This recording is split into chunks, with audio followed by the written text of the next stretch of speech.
Hag Tashi. What region will we be talking about today?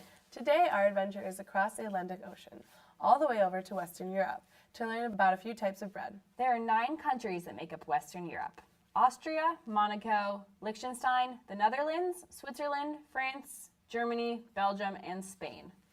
Western European countries have the highest yields of wheat in the world, with 5 of the 9 countries having averages that exceed 6 tons per hectare, where in the U.S. the number is only 2.5 tons per hectare.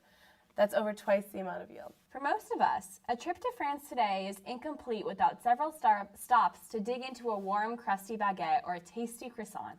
In France, all supermarkets carry bread and even specialty loaves. In Paris, as in most other French cities and towns, each neighborhood has several local bakers. When you walk down the rues, it's impossible not to breathe in the warm, buttery smell of the bread baking in the ovens. When the French stand in line to buy their daily bread, they are following a centuries-old tradition. They are buying not only bread, but they are also buying a piece of history. Bread was far more than a piece of life for most peasants in the pre-industrial era. It was life itself.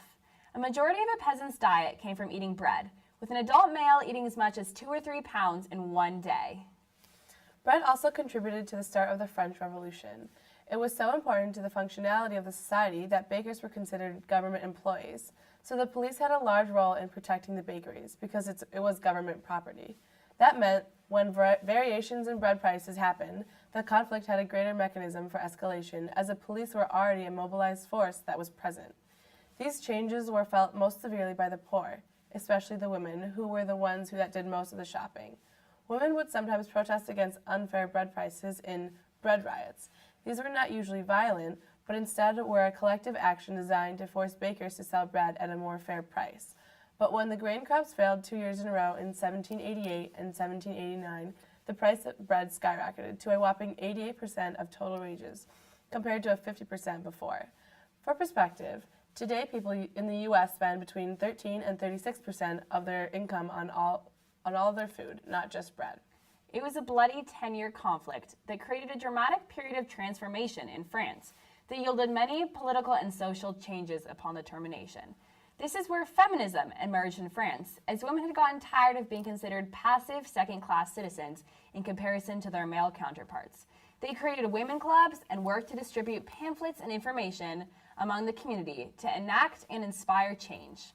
It also started the decline of monarchies ruled by kings and queens and brought about republics. Rumor has it, although many scholars disagree about whether or not this comment actually happened, that this is when Marie Antoinette said her famous phrase, "Let them eat cake." Sarcastic, careless response to being told that the peasants had no bread.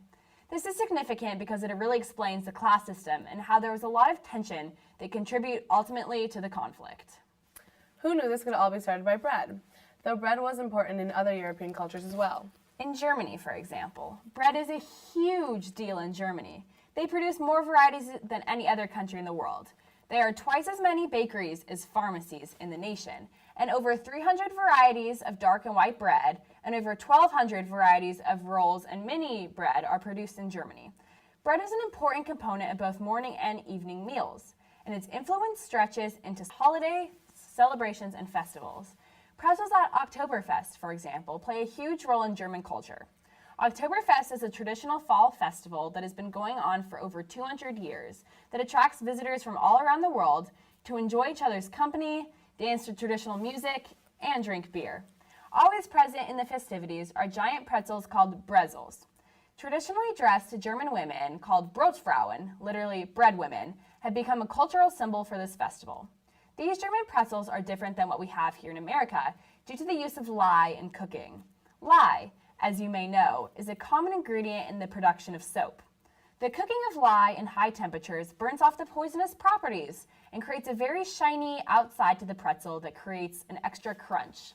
This also creates an extra taste and texture that we are unaccustomed to here in America, but very delicious nonetheless. The reason that so many different types of bread are found in Germany is due to the quality of the soil, which is not only excellent for growing wheat, but also for growing other types of grains, such as rye.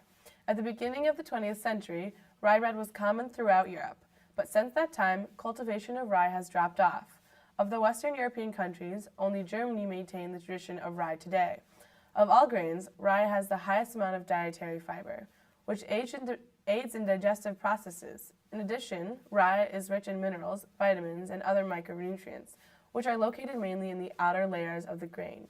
Rye bread has also been known to improve insulin metabolism. Another reason for the large variety of bread found in Germany is that early in the country's history, before the establishment of the modern state we know today as Germany, many different cultural groups existed across the region.